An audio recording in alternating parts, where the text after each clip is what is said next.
We are here to testify on Senate Bill 444, and I'm not going to read my whole testimony. You can see it. I'm sure you have it online. It's quite lengthy, so I'm going to try to summarize the different points. This bill proposes a comprehensive approach to support the state's submarine industry, as well as other manufacturers that contribute significantly to our state's economy. It's also a proposal that would significantly boost workforce development across our state and increase community college opportunities. Therefore, it's an important bill not only for economic growth in southeastern Connecticut, but also for young people in Connecticut in cities such as Bridgeport and New Haven who are looking for quality job training to pursue promising job opportunities in the manufacturing industry. First, it finds funding within available state appropriations for regional workforce development boards to help connect employers, including Electric Boat, with a new highly trained workforce by enhancing opportunities for training in schools in eastern Connecticut and beyond. Second, it contains a plan to create a hub of innovation at Three Rivers Community College. And third, it contains important measures to ensure that the state is supporting the submarine industry in ways that most benefit our valued businesses, including Electric Boat, to help them retain contracts necessary for them to grow and thrive, and to, most importantly, fend off out-of-state competition. So the first part is energizing our workforce development pipeline. It's clear that Connecticut can do more to connect businesses with highly trained workforce. Electric Boat has announced plans to hire thousands of new employees, but in order to do that, they need a pipeline of skilled workers to fill the job opportunities that they're creating. The first part of SB444 aims to direct new energy into our state's successful workforce development pipelines. The bill proposes to work within our available state appropriations to allocate grants in aid to the regional workforce development boards for the purpose of funding advanced manufacturing training programs.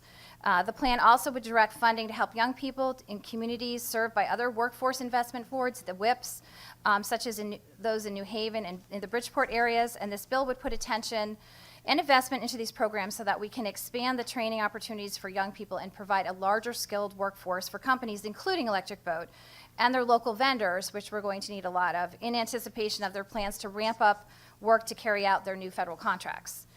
To better understand how the investment works in our state WIPs and how they would benefit young people, John can explain that later, so I won't go through all of that right now. But the EWIP pipeline has actually helped to create more than 2,000 jobs to date, resulting in roughly $60 million of annual wages, and these wages help our middle-class families provide for their families.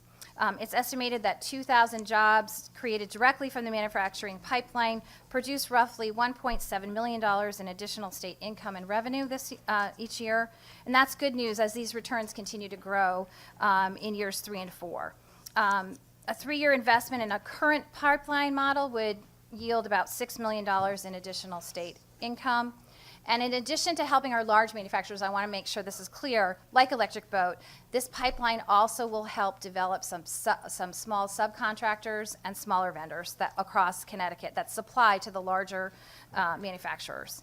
EWIP has already started to expand its no-cost training to address the hiring needs in the members of the Eastern Advanced Manufacturing Alliance, which includes 69 area manufacturers, with training also being offered to individuals statewide with a special focus in New Haven, in the New Haven area.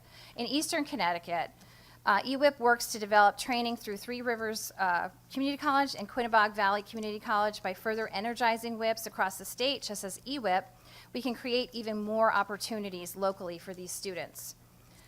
Second part of the bill.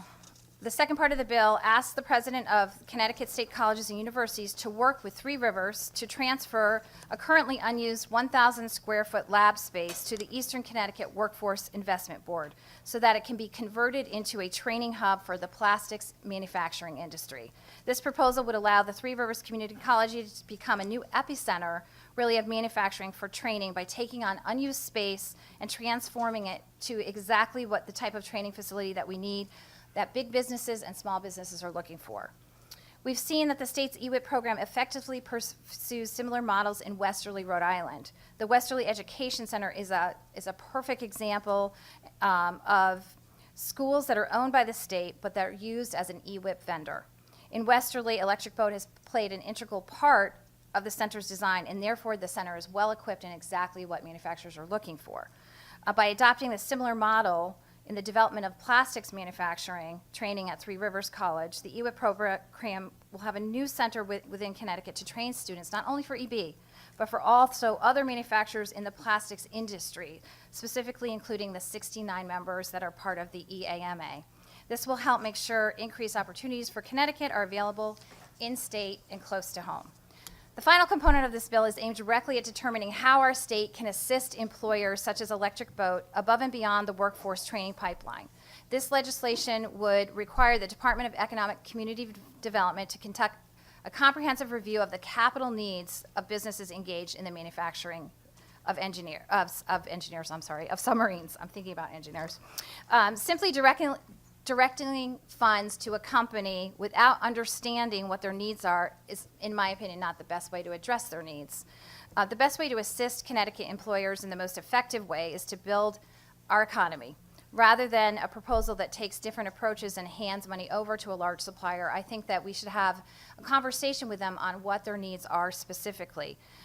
There are obstacles and potential shortcomings of that may need to be addressed by the state, and I think that we can look at that on a yearly basis.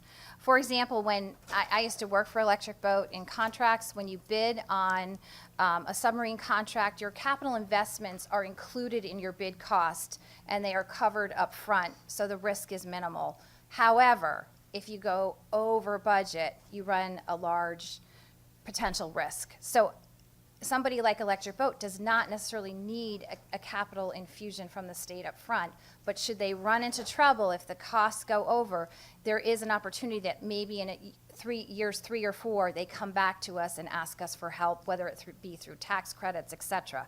So I think giving them money up front is not the way to go, but that's just my opinion.